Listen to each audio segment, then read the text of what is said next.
Muy buenas tardes con toda la audiencia de su canal Dani Padilla 93. Hoy tengo el gusto y el honor de tener nuevamente al doctor Gary Shogren, y pues vamos a estar hablando sobre su libro Comentario Exegético de Primera y Segunda de Tesalonicenses. Esperamos que este tema sea de mucha edificación, y así que por favor compartan, denle su like, déjense un comentario y pues también pueden dejar su pregunta sobre este tema. Bien, el doctor Gary Shogren es doctor en exégesis del Nuevo Testamento por el King's College de la Aberdeen University, máster en divinidades en Nuevo Testamento con calificación magna cum laude por el Biblical Theological Seminary, BS en Biblia y Estudios Pastorales, calificación cum laude en Philadelphia College of Bible. Ordenado como pastor bautista, ejerció el pastorado en Pennacook Bible Church y en Pennacook en 1986 a 1990. Y fue profesor de Nuevo Testamento en el Conservative Baptist Seminary of the East New England Branch, Worcester, de 1988 a 1990, y el Biblical Theological Seminary desde 1990 a 1998. Actualmente es profesor de Nuevo Testamento en el seminario de CEPA en San José, Costa Rica. Pues bien, le damos la bienvenida una vez más al doctor Gary Shogren. Bienvenido, doctor. Muchas gracias y gracias por la invitación. Gracias a usted, doctor. Ya esta es la tercera entrevista que tenemos con usted, y pues sé que va a ser de mucha edificación para todo el cuerpo de Cristo. Voy a empezar con una breve oración, doctor. Gracias, amado Padre, por este tiempo. Te pido por el doctor Gary Shogren que tú le des sabiduría para poder enseñarnos más sobre este libro de Tesalonicenses, Señor, y podamos ser todos edificados, Padre. Gracias te damos en el nombre precioso de tu Hijo amado, nuestro Señor Jesucristo. Amén y amén. Amén. Bien, a toda la audiencia, por favor, compartan, dejen su like, y espero que sea de mucha edificación este tema. Doctor Gary, si nos puede dar un resumen sobre este libro tan interesante de Comentario Exegético del Nuevo Testamento. Ese libro, cuando me invitaron a escribir eso, realmente dije que excelente, porque las dos cartas realmente me han bendecido mucho en mi vida como cristiano, como profesor. Entonces, Clinton Arnold, quien es el editor de la serie en el Nuevo Testamento, me dijo que mire, lo que estamos buscando es un comentario que sí va a tocar el griego, texto griego. Sin embargo, quizás el predicador no ha usado su griego por mucho. Entonces es una oportunidad para refrescar lo que aprendió en alguna vez. Entonces, sí, fui muy de acuerdo que, mire, es posible arrancar esta habilidad una vez más. Y más allá de eso, me dijeron que, mire, esto es para predicadores, pastores. Es decir, queremos buscar en las dos cartas cómo es posible bendecir a la iglesia de Dios. Y aplicación no sencillamente en el sentido de que, debemos hacer este versículo. No, realmente busqué, me dijeron, cómo es relevante, sí, pero de cuál manera es relevante, cuáles aplicaciones prácticas en la iglesia, en el individuo, etc. Entonces, con mucho gusto, trabajé en eso por como 4 o 5 años y por fin publicaron eso en inglés en 2012 y luego en español a través de, por medio de la casa de publicación Andamio. Excelente, sí, es una buena editorial. Vamos a empezar a tener más autores de esta editorial porque es muy académica y de verdad me gustan los libros que han sacado. Yeah. Sí, pues este libro me parece interesante porque dice comentario exegético práctico, ¿no? No solamente es comentario, sino que es práctico, o sea, para poder usarlo, ¿no? Entonces, sí, me parece muy interesante. Entonces, la primera pregunta que lo quiero hacer, doctor, es ¿cuáles son las características y los recursos de interpretación que presenta el comentario exegético de primera y segunda de Tesalonicenses?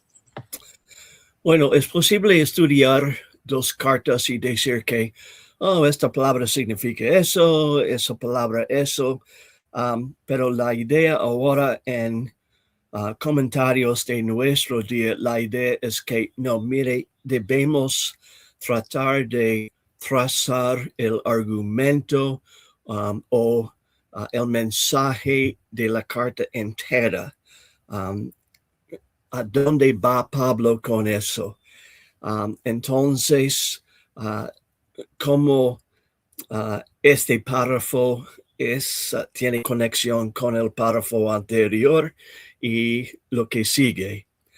Y eso es excelente porque Pablo no sencillamente entregó a los tesalonicenses una cadena de palabras. No, es un mensaje, es una persona hablando con sus discípulos. Entonces,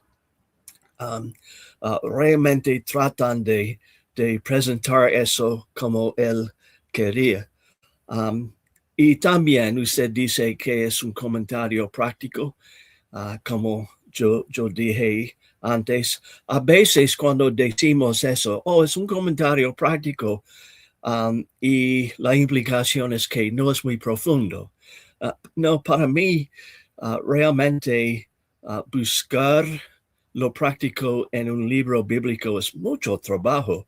Para mí fue mucho trabajo. Y en muchos aspectos creo que estas 2 cartas, y trabajé con Corintios, 1 Corintios hace unos años, estas cartas son súper relevantes para la iglesia mundial hoy y en particular para el creyente y la iglesia en América Latinos. Entonces, excelente. También yo escribí durante mi tiempo como misionero en Costa Rica y hasta cierto punto, estas cartas de Pablo son cartas misioneras. Él está escribiendo como misionero a iglesias que él ha planteado. Entonces, yo pensé que capto un poco mejor al ser misionero lo que él está tratando de hacer para edificar, para comunicar su verdad, para empujarlos hacia Cristo. Entonces, eso fue una bendición también. Así es. Y ahora que toca este punto de los misioneros, pues muchos quizás no saben lo que es un misionero, pero las personas que sirven en las misiones tienen que pasar por muchas dificultades a veces. Es una experiencia de verdad. El que se mete a misionero es el amor a Cristo, ¿no? Porque hay que pasar muchas cosas en ese tiempo de servicio al Señor. Claro que sí. Y mi experiencia ha sido súper positiva como misionero. Es decir que yo escucho historias de cómo mis compañeros en el campo están sufriendo mucho en países musulmanes, etcétera. ¿Cómo no? Para mí, ellos son los héroes misioneros. Costa Rica es un lugar lindísimo para vivir y trabajar con la iglesia. Pero para mí, la idea fue, ok, hay que aprender español. Hay que tratar de acomodarme a la cultura costarricense. Y otra vez, me encantan los costarricenses, pero somos diferentes, con diferentes costumbres y dichos, etcétera, etcétera. Entonces hay que aprender cómo portarse muy bien. Sí, sí, ahora que mencionas ese país, Costa Rica, sí, pronto voy a conocer, es un país muy bonito, pero sí, en las misiones, como estaba hablando, pues los hermanos que están sirviendo en misiones me cuentan sus experiencias y pues veo que cómo el Señor va formando el carácter de uno en las misiones, ¿no? En todas las cosas que va pasando. Y es muy bueno. Bien, ¿cuál es la autoría y fecha y destinatarios de estas cartas, doctor? En este caso, las respuestas son relativamente muy fáciles. A veces una persona dice que no creo que Pablo escribió segunda carta a Timoteo y hay mucho estudio sobre eso, o quien escribió Hebreos, por ejemplo. En este caso, casi nadie duda de que no, Pablo es el autor. De vez en cuando hay diálogos sobre la fecha de una carta, o una persona dijo que creo que Pablo escribió segunda Tesalonicenses primero y primera Tesalonicenses segundo, y la gran mayoría dice que no, eso es para complicar cosas. Él escribió 1 y 2, y la fecha también, y los destinatarios realmente es fácil también. Tesalónica sabe dónde estaba, que Pablo sí había visitado allí antes de, probablemente semanas o meses antes de escribir las cartas, y sabemos bastante sobre la cultura de Tesalónica en ese tiempo también.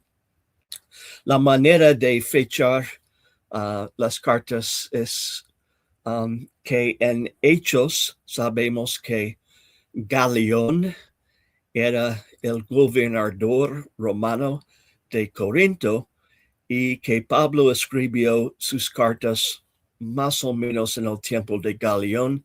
Sabemos por información externa cuándo exactamente Galión estaba allí en Corinto. Entonces uno puede determinar que primera Tesalonicenses, segunda, casi cierto 51 después de Cristo, quizás un año antes o después, pero casi cierto es la fecha. Entonces es posible que son las cartas más antiguas en el canon del Nuevo Testamento. Es posible que Santiago o Gálatas era más antes de Tesalonicenses, pero poca gente cree eso. En el canon probablemente fue primera Tesalonicenses. Pero yo creo que la iglesia y probablemente Pablo también habían enviado cartas, epístolas entre ellos y varias iglesias, quizás entre Pablo y Antioquía o algo así, y quizás por años después de la primera carta en 51. Pablo había sido en el ministerio por quizás 15 años ya, cuando escribió Primera Tesalonicenses. Es posible que inventó la idea de una epístola en este momento, pero es bien posible que no, ya fue una herramienta. Excelente, doctor. Bien, ¿cuál era el contexto histórico, cultural y social de la iglesia de Tesalónica? Eso es relativamente fácil también. No han excavado mucho de la ciudad hasta el momento. Corinto, sí. Éfeso, sí. ¿Por qué? Porque no hay ciudad moderna encima de Corinto antiguo o Éfeso antiguo o Clinton Arnold en este año está trabajando, ayudando con la excavación de Colosas, la primera excavación en la historia. Entonces, es más o menos un sitio virginal, ¿verdad? Uno puede excavar donde quiera. En Tesalónica hay una gran ciudad encima de la antigua ciudad. Y es una gran ciudad, creo que es la segunda más grande hoy en Grecia. Y en la antigüedad también fue un puerto marítimo muy importante en el norte, en Macedonia. Y también uno podría ver desde la ciudad, la bahía, que fue increíblemente linda, pero también por otro lado, al sur de la bahía, el monte Olimpo, donde supuestamente los dioses griegos vivían.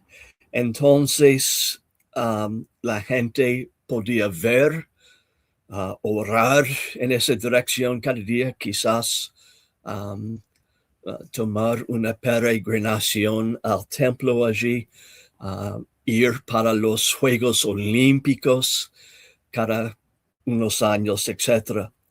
Como puerto, hubo un enorme flujo de personas viajando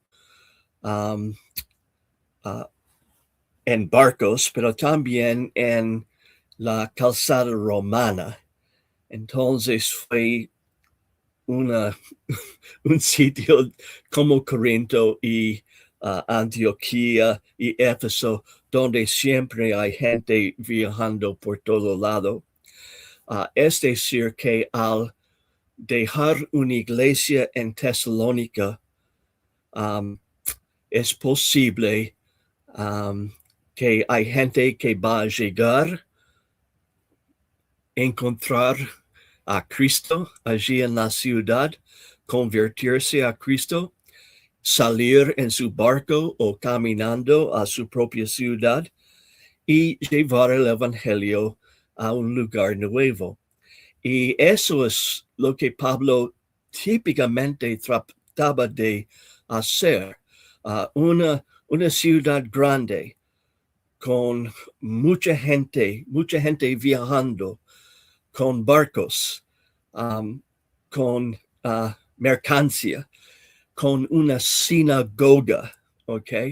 Entonces muchos judíos allí ya, quienes saben la Biblia, también con griegos o gentiles, quizás quienes asisten a la sinagoga para escuchar la palabra de Dios, temerosos de Dios se llamaban, y ellos recibían a Cristo también.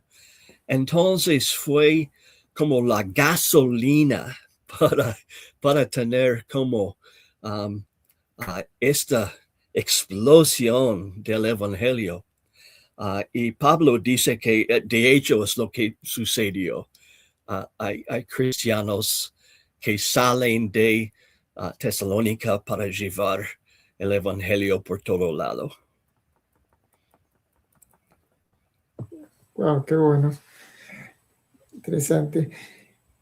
¿Cuál es el propósito de las cartas a los tesalonicenses? Otra vez, Pablo lo explica bien claramente qué había pasado. Y tenemos unas ideas de los hechos también. Pablo tuvo que salir de Macedonia después de amenazas en contra de su vida y todo, y Silas también, y eventualmente Timoteo. Entonces, 3 miembros importantes del equipo misionero, Lucas aparentemente había quedado en Filipos, pero no estamos exactamente seguros. Entonces, ellos establecieron esas iglesias, Berea, Tesalónica, Filipos, y tuvieron que salir corriendo, más o menos, por el gran peligro. Entonces, aquí es Pablo en Atenas y él dice a los cristianos de Macedonia, mire, diga a Silas y Timoteo que vengan aquí tan rápido como posible. Por la ansiedad que Pablo sufrió.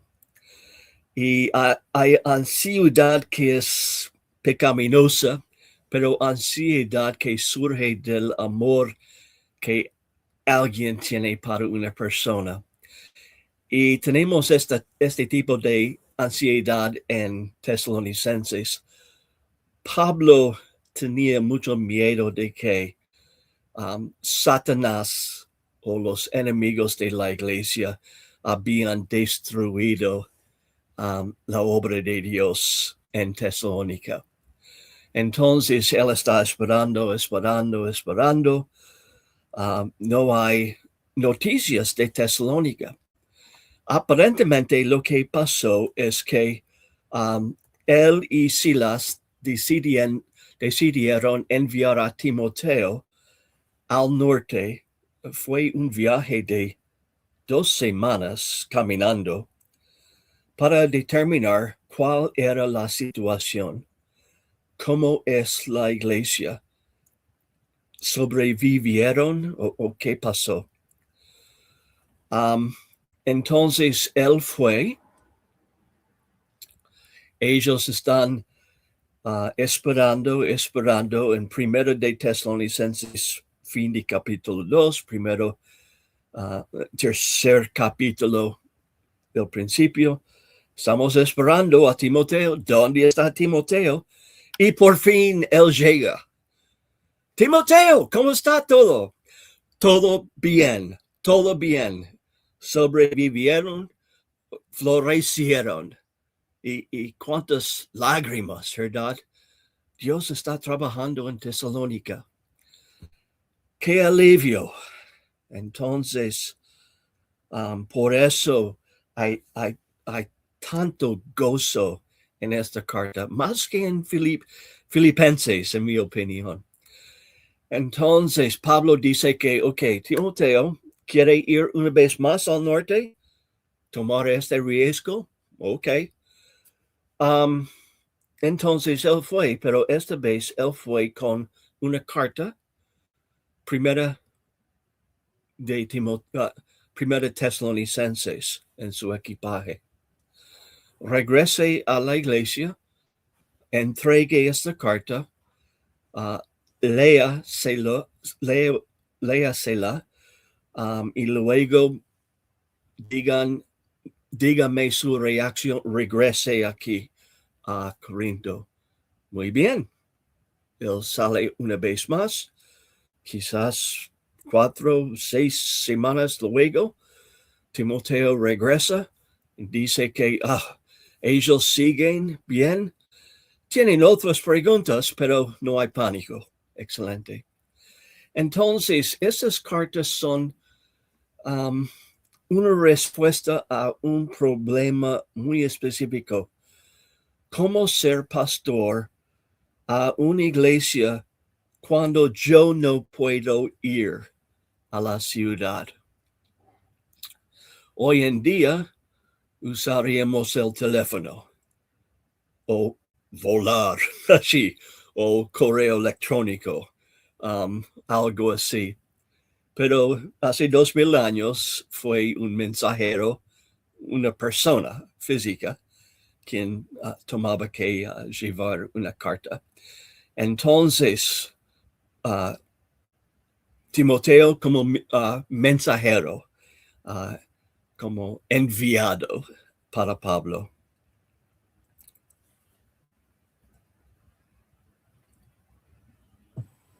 Muy bien, doctor. ¿Qué temas teológicos principales se presentan en las cartas a los tesalonicenses? Es muy interesante que en ambas cartas Pablo trata con los tiempos finales, la así llamada escatología. También el amor cristiano, pero no por mucho. Mi impresión es que no hubo un problema, solamente quiso enfatizarlo como algo importante. Cómo ellos compartían la fe con otros, cómo los tesalonicenses funcionaban como misioneros en su región de Macedonia.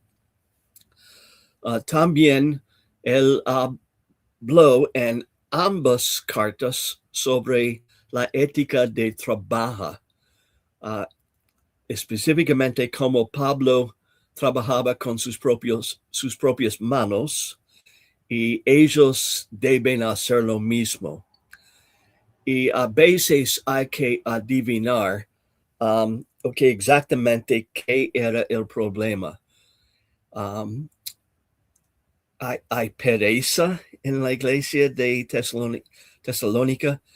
Yo he escrito en mi comentario sobre eso, pero publiqué un artículo sobre el mismo tema y tengo mi propia teoría, pero no estoy convencido de que hay pereza en Tesalónica. Creo que ellos tenían que actuar de manera más ordenada, digamos, en su iglesia. Pero son los temas que son repetidos. Ok. Ahora que menciona esto de la, bueno, pereza, sí habla mucho en la Biblia, ¿no? De ese tema, pero sí, interesante eso. Yeah. Sí. ¿Qué importancia tiene la escatología en estas cartas? La escatología es, como usted sabe, el estudio de los tiempos finales. Yo escribí mi tesis doctoral sobre la escatología de Pablo, específicamente el reino de Dios en sus cartas. Muy interesante el tema. Él menciona 2 veces en estas cartas el reino de Dios. Hay que recordar esto, que para Pablo esto no se trata de producir y vender DVDs o dar conferencias o establecer fechas o decir que mire la próxima luna de sangre, eso va a suceder. No, él realmente demuestra poco interés en fechar cosas o prever cosas. Su interés es trabajar en cómo el retorno de Cristo afecta nuestra vida de hoy. Y de hecho, como estudiante de la escatología paulina, escribiendo sobre eso en varios libros, etc., puedo decir que personalmente, sí, tengo mucho interés en eso. Sin embargo, mi pregunta diaria es, Cristo viene, ¿qué hago hoy que refleja esta verdad? ¿Cómo cambia mi vida esta verdad? Y creo que eso hubiera agradecido a Pablo también. Entonces, cuando él habla de la escatología, siempre es sobre la santidad, cómo debemos vivir. Hay un versículo en el fin del capítulo 1, debemos esperar de los cielos a su Hijo, al cual resucitó de los muertos, a Jesús, que nos libra de la ira venidera. Y en otros lugares él habla de cómo Cristo va a venir y juzgar a los impíos, en particular aquellos quienes persiguen la iglesia. Entonces siempre es trabajar, caminar en la luz o caminar en las tinieblas. Siguen a Cristo, fijándose en su venida, preparándose para el juicio final, o no, olviden sobre eso. Entonces, Pablo habla mucho sobre nuestro destino, como santos o como impíos, y cuáles implicaciones hay. Qué interesante. Sí, ahora que usted estaba mencionando esto del juicio final y cómo deberíamos estar, es importante que más nos enfoquemos en estar preparados, ¿no? En estar listos, porque no sabe cuándo Cristo viene. Yep. Y a veces nos enfocamos más en la interpretación quizá de Apocalipsis, en los símbolos, o cuándo viene, pero descuidamos el estar listos para su venida del Señor. Yeah. ¿Estoy listo ahora mismo? Uh-huh. Si es sí, excelente. Exacto. Entonces, caminar listo cada día, esa es la clave. Uh-huh. Así es. Bien, hay una pregunta de la audiencia, doctor. Dice, ¿qué es lo que detiene al hombre de pecado según de Tesalonicenses 2:6? Eso es una faceta de la escatología de Pablo en esta carta. Quizás debo mencionar, y traté con este punto en el comentario. Dije al principio y no hablé con precisión. Realmente, nadie duda de la autoría de Primera Tesalonicenses.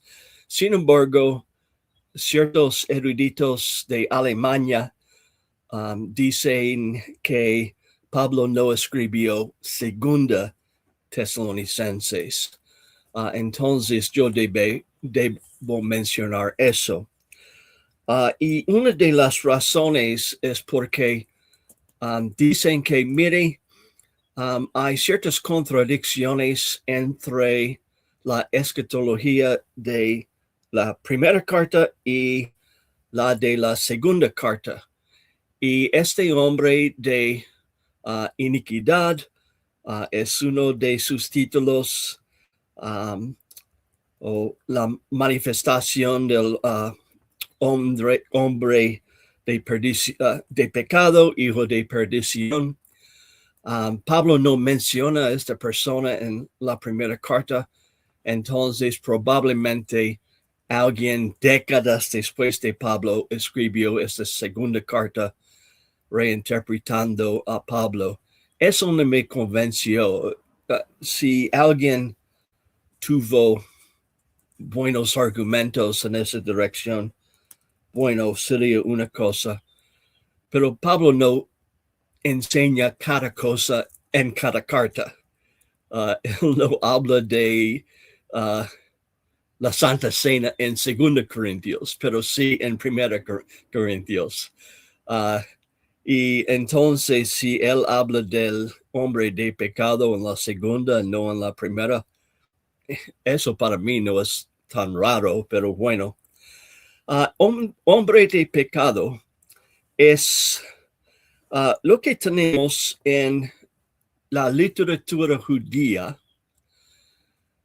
Se llama del periodo del segundo templo, del siglo VI hasta el año 70, cuando los romanos destruyeron el templo. Se llama el segundo templo. El de Salomón es el primer templo. Y durante este periodo, los judíos escribieron mucho sobre la escatología, más que en el Antiguo Testamento. Entonces son libros que no se encuentran en el canon.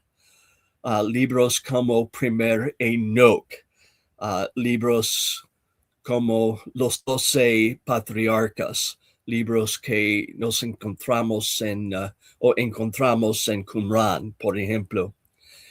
Y estos judíos creyeron que, mire, durante esta época, antes del día del Señor, inmediatamente antes, vamos a tener una gran tribulación de persecución de los santos, de apostasía y de una persona, una figura de maldad, lo que los cristianos hubieran llamado anticristo. Los judíos no dicen anticristo porque no piensan en el Cristo real. Entonces, eso fue un modelo ya en el segundo templo. Y luego en el Nuevo Testamento, en la enseñanza de Cristo, especialmente Mateo 24, 25, Marcos 13, en Pablo, especialmente estas dos cartas a los Tesalonicenses. Tenemos primera, segunda de Juan, Apocalipsis.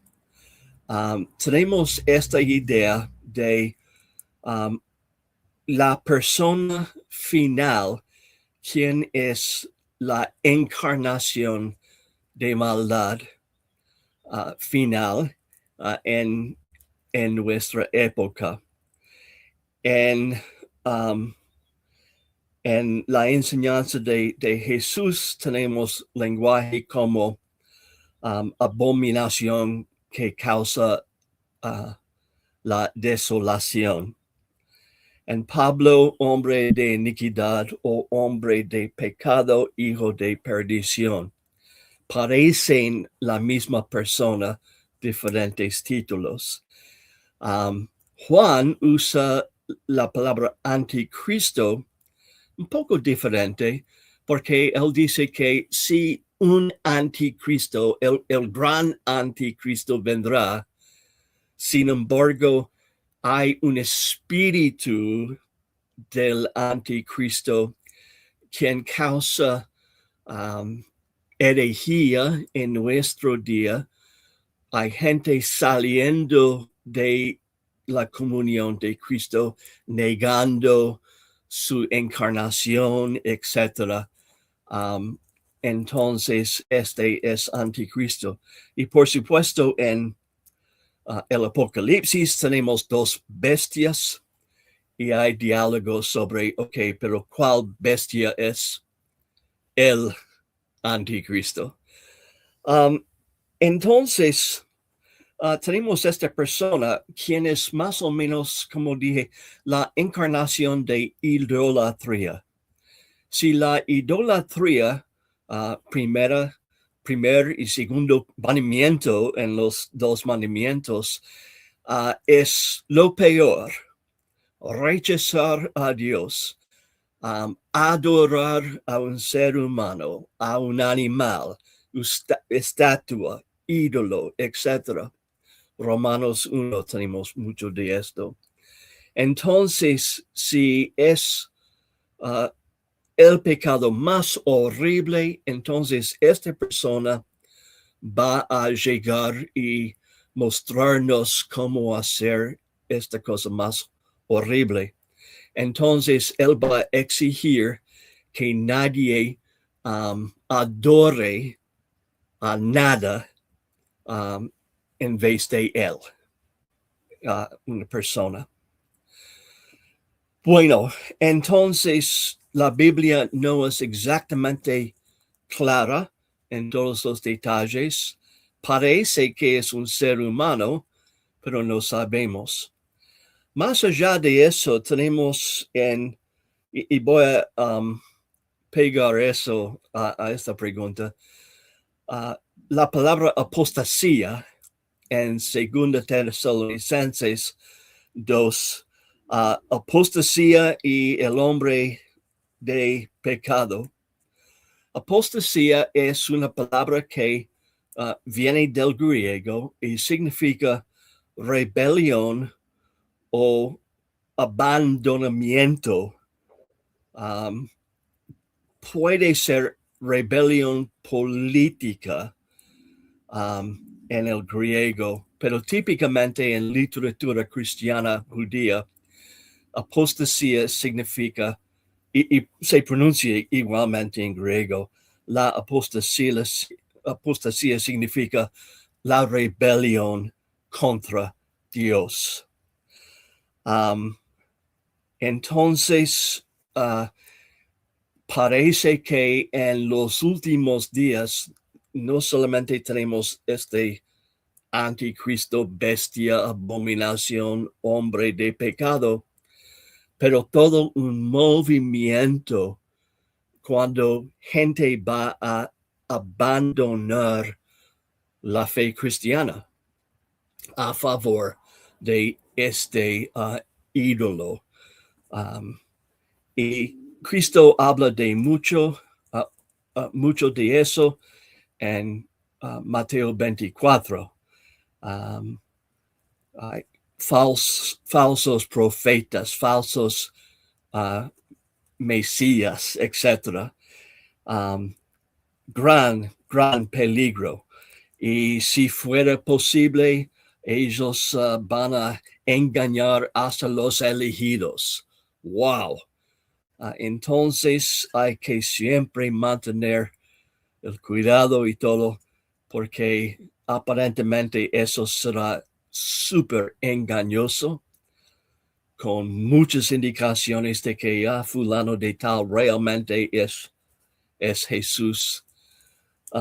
Mire, tenemos en Miami, ¿quién fue el hombre quien reclamó que era Pablo y luego Cristo hombre, ¿verdad? Y luego su esposa dijo que no, soy Cristo.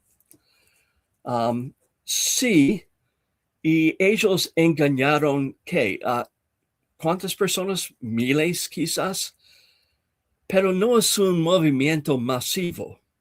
Aparentemente, esta gran apostasía de los últimos días será supermasivo, mundial, y engañando a tanta gente.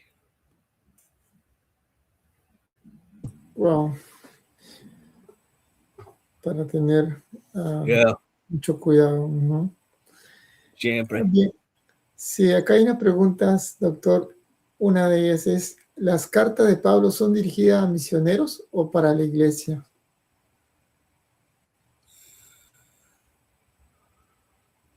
¿Dirigidas a misioneros?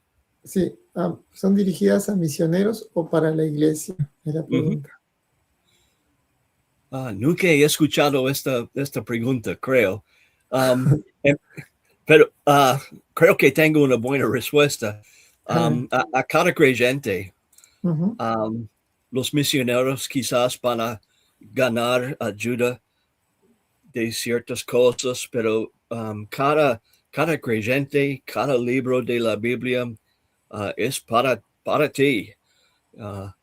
Y hasta el punto en que alguien escribió el otro día, si usted nunca ha leído la Biblia antes, pero quiere ganar un sentido de la enseñanza de Jesús, él dice que mi recomendación es que el Evangelio de Lucas es muy bueno.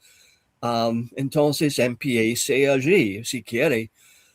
Y pensé que, bueno, en Lucas usted va a encontrar el buen samaritano, el hijo pródigo, varias cosas de que ha escuchado en el pasado. Sin embargo, si una persona años después ha recibido a Cristo y luego va a leer Lucas una vez más, sí, va a ver diferentes cosas. Entonces, más sobre la identidad de Cristo o algo así. Entonces, podemos regresar al mismo pozo una y otra vez y disfrutar de nuevas cosas, nuevos aspectos de los libros. Entonces, usted experimenta eso también. Me imagino, hermano, yo sí, cada vez que leo un libro de la Biblia es casi por primera vez. Y no es por pereza, no por falta de atención, creo. Pero el Espíritu Santo está diciendo que, mire, aquí es algo. Yo he dicho que, mire, Tesalonicenses me ayudó mucho como misionero porque vi algunas de las experiencias de misioneros. En Corintios también yo vi lo mismo, que fueron realmente relevantes en el momento para mí, pero no quiero restringir ningún libro de ningún creyente. Ok, muy bien. ¿Cuál es la esperanza respecto a los creyentes fallecidos y la venida del Señor en el capítulo 4, del 13 al 18? Este pasaje muy importante, muy popular. Probablemente la gente va a conocer este párrafo sobre las personas quienes se han dormido en el Señor. Que de ellos habla Pablo allí de un problema particular en Tesalónica. Mi impresión es que Timoteo regresó a Pablo y Silas y dijo que, mire, ellos creen en la segunda venida, no han olvidado eso, pero hay un aspecto que les confunde. Puede aclarar eso por escrito, va a animar a mucha gente, porque ellos han sufrido la pérdida de algunos hermanas en Cristo en su iglesia, que de los creyentes fallecidos. Tengo una buena respuesta, dice Pablo. Probablemente él había enfatizado mientras estaba allí en Tesalónica la experiencia de los creyentes vivos a la venida de Cristo. Cuando Cristo viene, vamos a ir para recibirlo en el aire. Estaremos por siempre con el Señor. ¿Por qué? Porque ellos tienen esta amenaza de morir por persecución. Pero luego, pero algunas personas ya han muerto. ¿Qué de ellos? Ellos van a perder la bendición de ir para estar con Cristo. Oh, no, de nada. Y de hecho, buena noticia, ellos van a ir primero, antes de ustedes, los vivos, ¿ok? Entonces, somos los sobrevivientes, somos como el segundo paso. Ellos van a ascender después de nuestros hermanos difuntos, ¿ok? Entonces, cuando Cristo viene, estaremos allí todos. Excelente, es nuestra esperanza. Un punto que siempre repito porque es tan importante es que en mucho de la iglesia enfatizamos qué pasa con una persona cuando muere. Y acabo de perder una amiga amada hace unas semanas. Y entonces estoy pensando en ella mucho. Fue un choque, ella más joven que yo. Pero esta noche está en el cielo con el Señor. Sí, y es la verdad. Creemos eso. Sin embargo, no es nuestro destino final. Pablo habla un par de veces, Filipenses, 2 Corintios, de que sí, después de morir estaremos con el Señor, ¿ok? Ausente del cuerpo, presente con el Señor, Filipenses 1, excelente. Es una verdad. Sin embargo, la verdad más sobresaliente es que es el intervalo interino. En el fin vamos a ser resucitados en nuestros cuerpos, ¿ok? Cuerpos glorificados. Job, estoy estudiando Job en estos días. Después de mi muerte, estoy parafraseando. Sin embargo, con mis propios ojos veré al Señor en la resurrección. Entonces, aquí estamos con la resurrección en capítulo 4. Porque Cristo es con cuerpo físico glorificado, pero físico tangible, nosotros también, con manos, con ojos que funcionan perfectamente, no calvo, la cosa entera, ¿verdad? Entonces, cuerpos glorificados como Cristo. Entonces, siempre quiero subrayar eso un poco. Así es, gracias, doctor. Bien, la siguiente pregunta es, el texto de 1 Tesalonicenses 4:17, seremos arrebatados juntamente con ellos en las nubes para recibir al Señor en el aire, respalda el arrebatamiento pretribulacional de la iglesia. Las dos posiciones que vamos a encontrar son, por lo general, que el rapto es una parte de la segunda venida, es decir, que es el mismo evento. Cristo viene a la tierra para redimirnos, resucitarnos, recogernos. Vamos a ir al aire para estar con Él y va a juzgar al mundo. Entonces, eso es post-tribulacionismo, que es un solo evento. Esa es la interpretación que yo creo.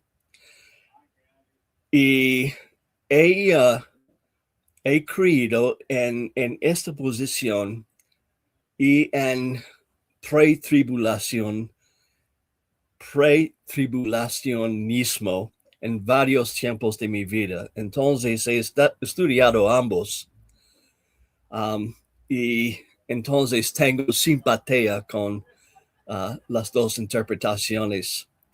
La otra interpretación que probablemente entre los evangélicos América Latinos es pre-tribulación, el rapto antes de 7 años o 3 años y medio, que es una venida invisible, secreta del Señor para llevarnos al cielo y que vamos a regresar a la tierra después. Lo que me ayuda mucho es comparar primera Tesalonicenses, segunda Tesalonicenses con Mateo 24-25. Hace unos años yo imprimí los textos de las tres con un poco de goma, con colores y todo, que es similar en Mateo, que es similar en Tesalonicenses. Tomé la decisión de que cuando Cristo envía, el Hijo del Hombre envía sus ángeles a las los 4 puntos de la tierra en Mateo, que ese es el rapto y que ese sucede después de la tribulación. Mi recomendación es sencillamente lean los libros relevantes, Mateo, Marcos, Lucas, Corintios, primera, segunda Corintios, primera, segunda Tesalonicenses, Apocalipsis, y hacer la pregunta, ¿veo aquí un rapto antes de la tribulación? ¿Y dónde sería? También, para mencionar esta palabra, hay una palabra que se usa en la enseñanza de Jesús sobre la venida del Hijo del Hombre, apántesis, y Pablo usa la palabra apántesis también aquí en este párrafo en Tesalonicenses, se traduce recibir. Apántesis tuvo un significado semitécnico. No significa simplemente ir a encontrarse con alguien. Tenía que ver con un dignatario cuando visitaba una ciudad. Los habitantes le rendían tributo saliendo de la ciudad para darle la bienvenida en el momento adecuado. Y uno puede imaginar eso cuando alguien súper importante viene a un lugar. A veces la gente sale del edificio para darle la bienvenida y dice que ahora vamos a ir a regresar. Entonces, luego lo acompañaban de regreso a la ciudad en la que planeaba entrar.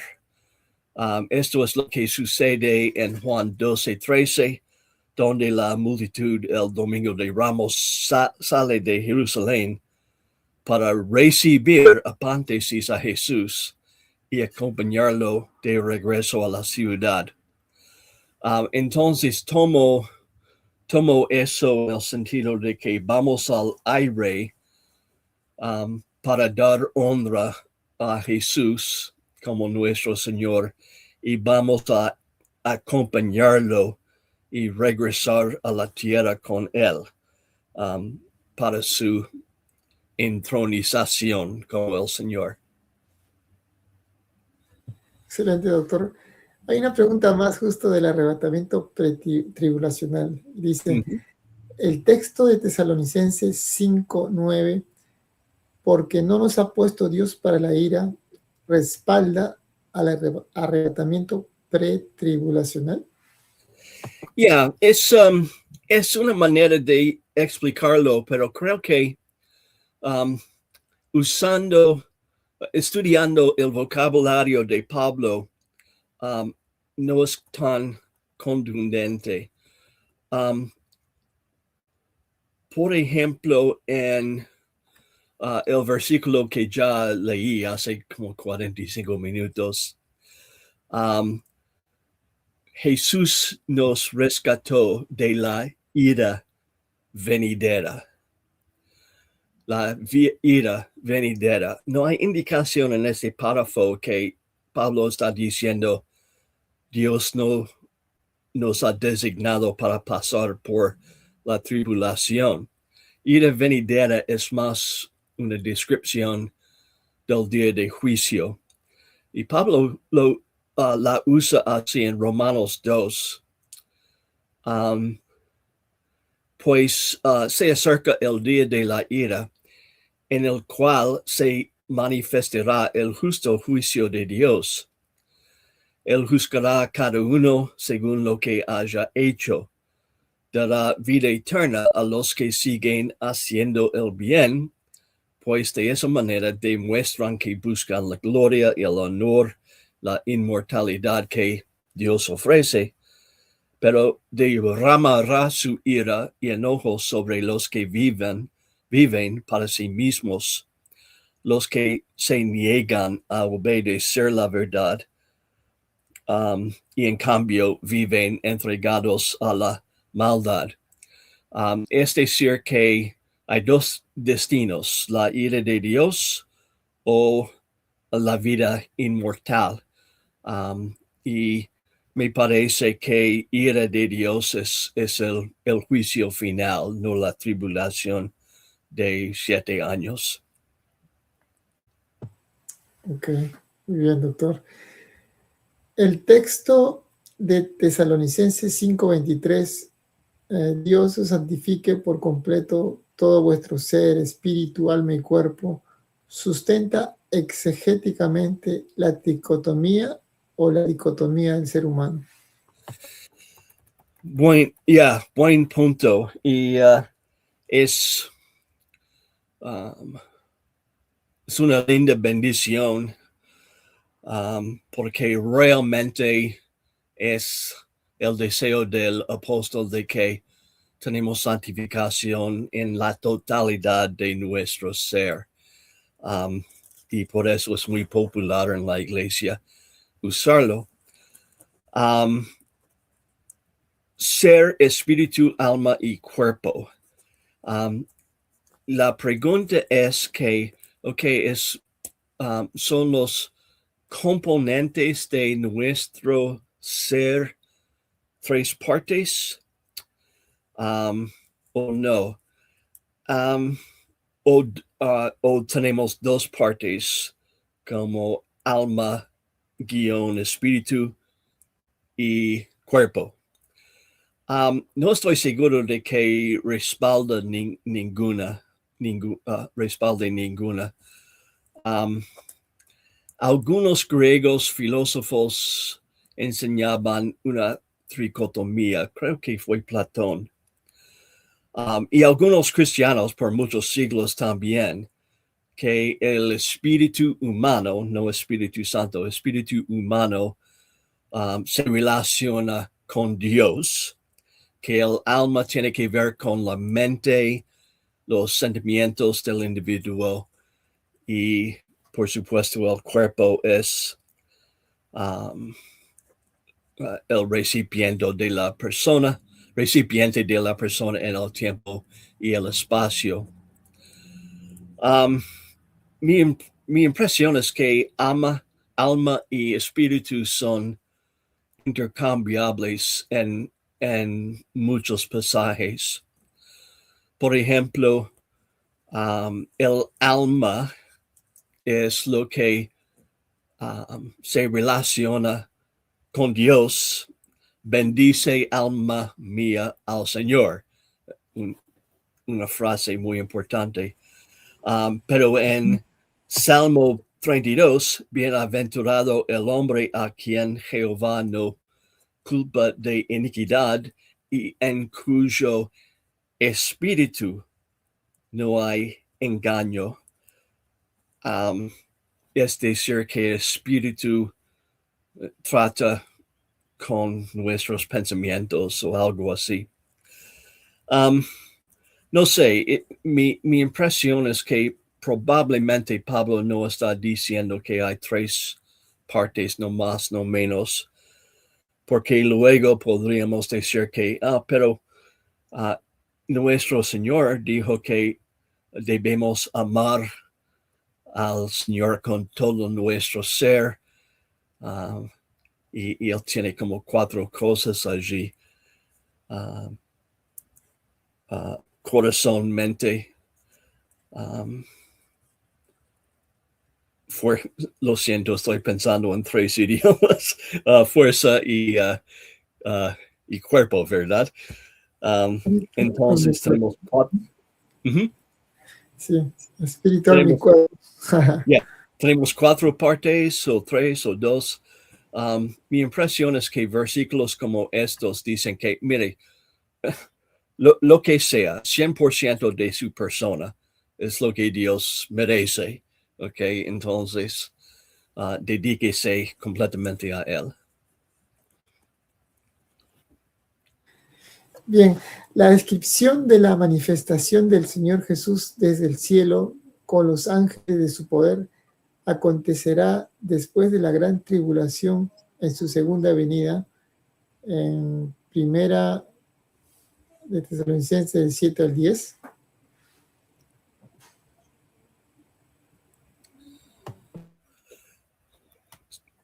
Sí. ¿En segunda Tesalonicenses? En primera del 7 al 10. La descripción de la manifestación del Señor Jesús desde el cielo con los ángeles de su poder acontecerá después de la gran tribulación en su segunda venida. Ok, pensaba en 2 Tesalonicenses 1, 7 a 10, pero quizás estoy pensando en otro pasaje.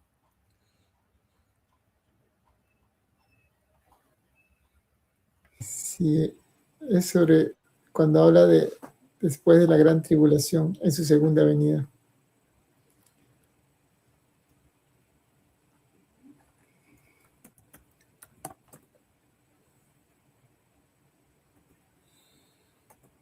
Ok, coro para.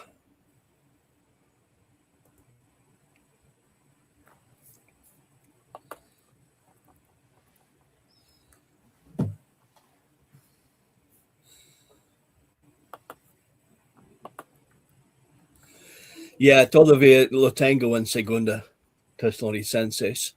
Ok, está bien. Déjenme leerlo para averiguar que estamos en la misma página, como se dice. Sí. Déjame probar.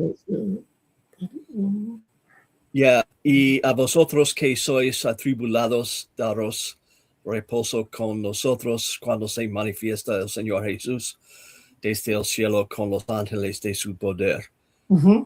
En llama de fuego para dar retribución a los que no conocieron a Dios ni obedecen al Evangelio de nuestro Señor Jesucristo, los cuales sufrirán pena de eterna perdición, excluidos de la presencia del Señor y de la gloria de su poder cuando venga en aquel día para ser glorificado en sus santos y ser admirados en todos los que creyeron, etc.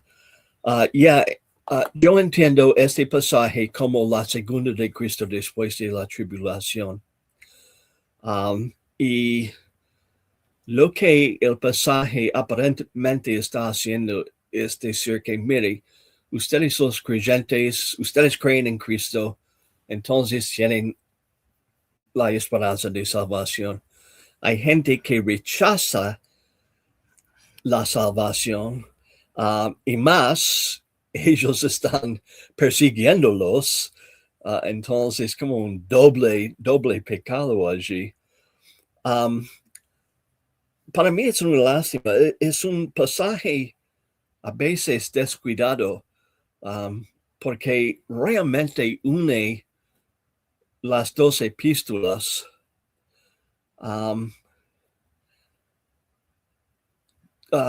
Pablo está hablando de la segunda venida,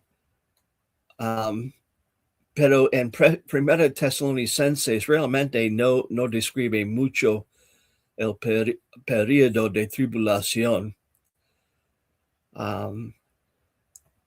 Luego dice que nuestra salvación y condenación del mundo ocurren juntas, otra vez, aparentemente cuando Él venga en aquel día. Aquel día, ¿cuál día? Para mí eso tiene buen vínculo con capítulo 2 de Segunda Tesalonicenses. Pero con respecto a la venida de nuestro Señor Jesucristo y nuestra reunión con Él, y habla más allá de este rumor que el día del Señor está cerca. Entonces yo tomo la salvación de los santos, la condenación de los no creyentes en el día, como el mismo día que tenemos en capítulo 2. Es uno de los capítulos donde, mire, la división de la Biblia en capítulos es muy útil, porque podemos ubicar cosas rápidamente. Sin embargo, a veces hay problemas. El editor del Antiguo Testamento nunca debía poner una división entre capítulo 52 y 53 de Isaías. Ambos tratan con el siervo de Yahvé. Creo que es la situación aquí. Si empezamos con 1:7 y seguimos a través de el fin de 1 y 2 hasta 2:12, creo que realmente hay una integración entre todos esos conceptos: salvación, condenación.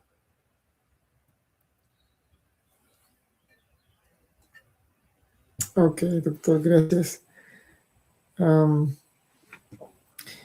En el texto de 2 Tesalonicenses 2:7, solo que hay quien al presente lo detiene hasta que él a su vez sea quitado de en medio. ¿Quién es quien al presente lo detiene? La respuesta honesta y sencilla es que yo no sé. Y la cosa es que claramente Pablo sabía de lo que decía, ¿ok? Porque usó este concepto de quién lo detiene. Aparentemente los tesalonicenses también, porque luego él dice, ustedes saben, ¿verdad?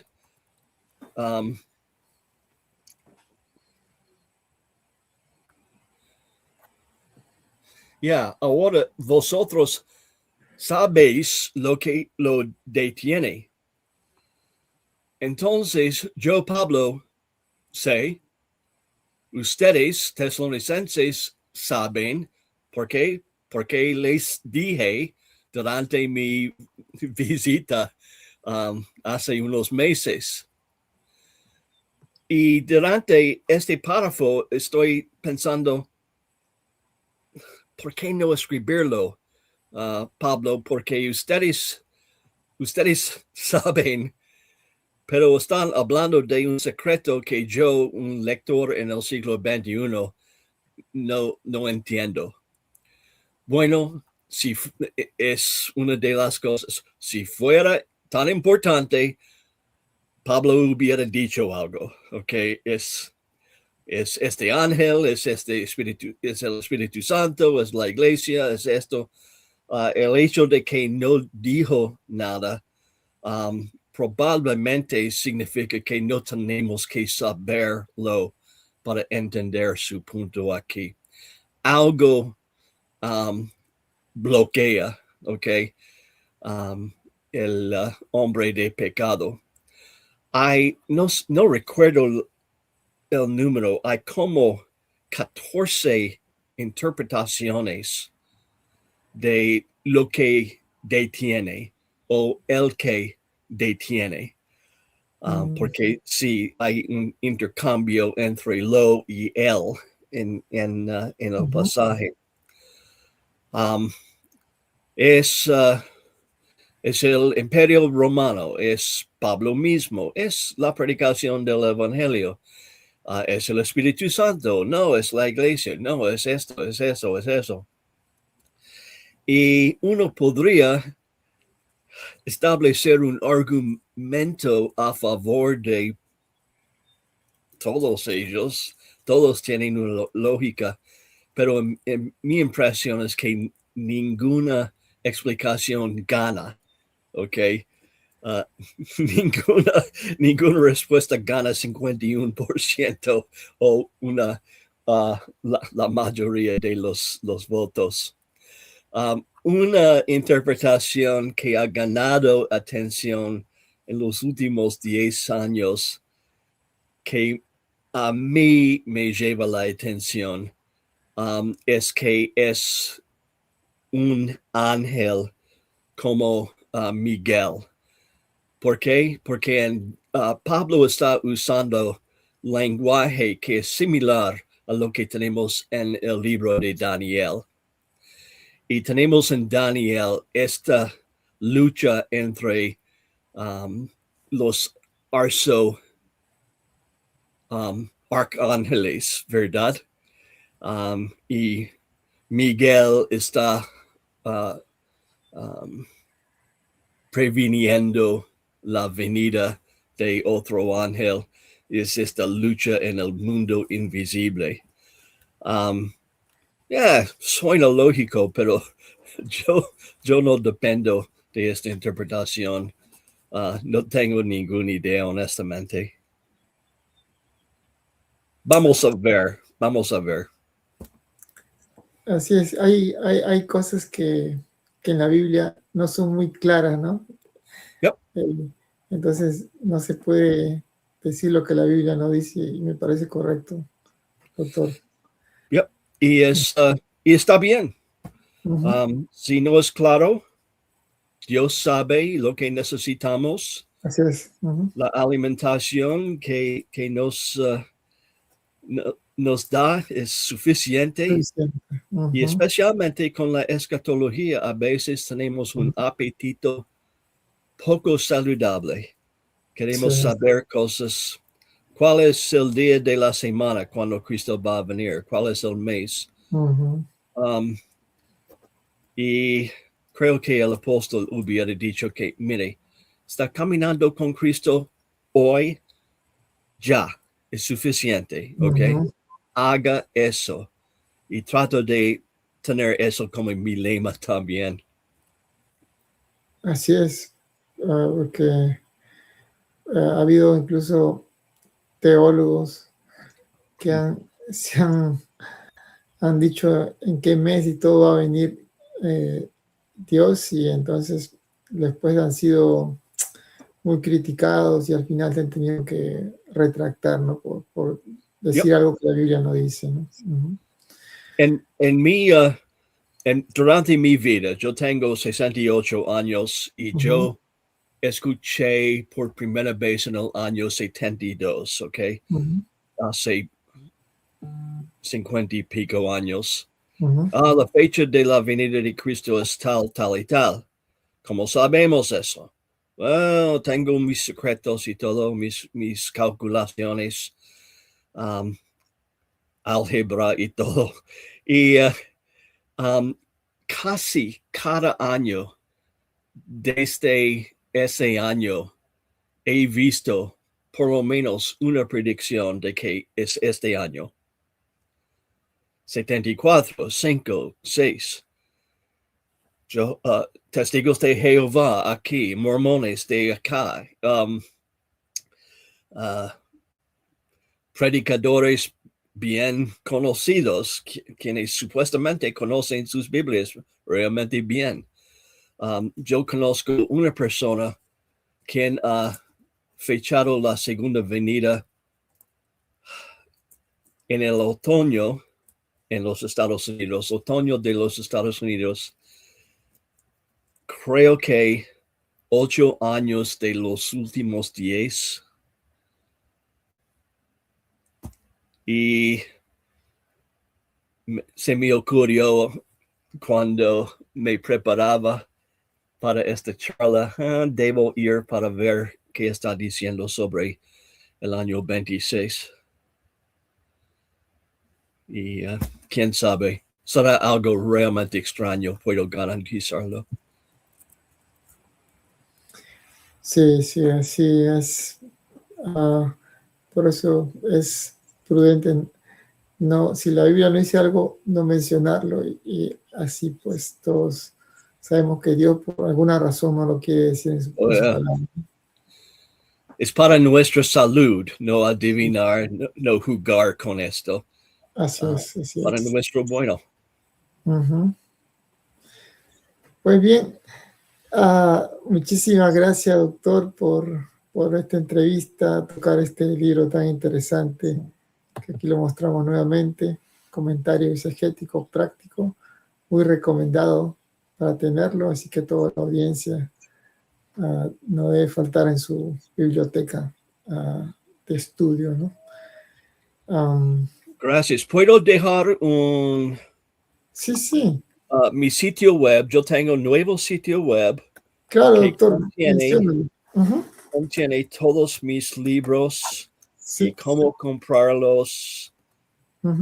Allí está en chat. Perfecto, ahí en el chat póngalo, doctor, cosa que la audiencia lo puede ver, buscar. A ver, si lo puede escribir, yo lo puedo pasar ahorita. Shogren Author. A ver.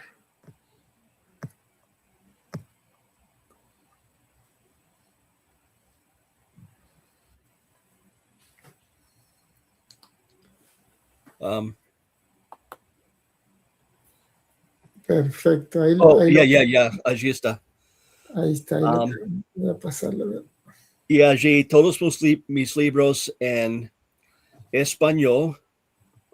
Tengo 2 nuevos libros solamente de 2025, entonces relativamente nuevos. También como 8 en inglés, 1 en portugués ahora y 1 en coreano. Wow, buenísimo, doctor. Pues ahí le estamos mostrando en la pantalla la página web del doctor para que puedan conseguir sus libros, www.shogrenautor.com. Entonces ahí pueden conseguir todos los libros del doctor Gary Shogren, todos muy buenos. Casi todo lo que hemos tocado hasta ahorita ha sido muy, muy, muy edificante. Así que lo recomendamos a todos. Pues bien, muchísimas gracias, doctor Gary, una vez más. Siempre es un gusto tenerlo con nosotros. El placer fue mío y una bendición en el Señor. Gracias, doctor. Que Dios le dé más salud, lo bendiga a usted, a su familia, y Dios mediante. Espero que estemos pronto en una nueva entrevista. Un abrazo, bendiciones, doctor. Bendiciones. Bendiciones.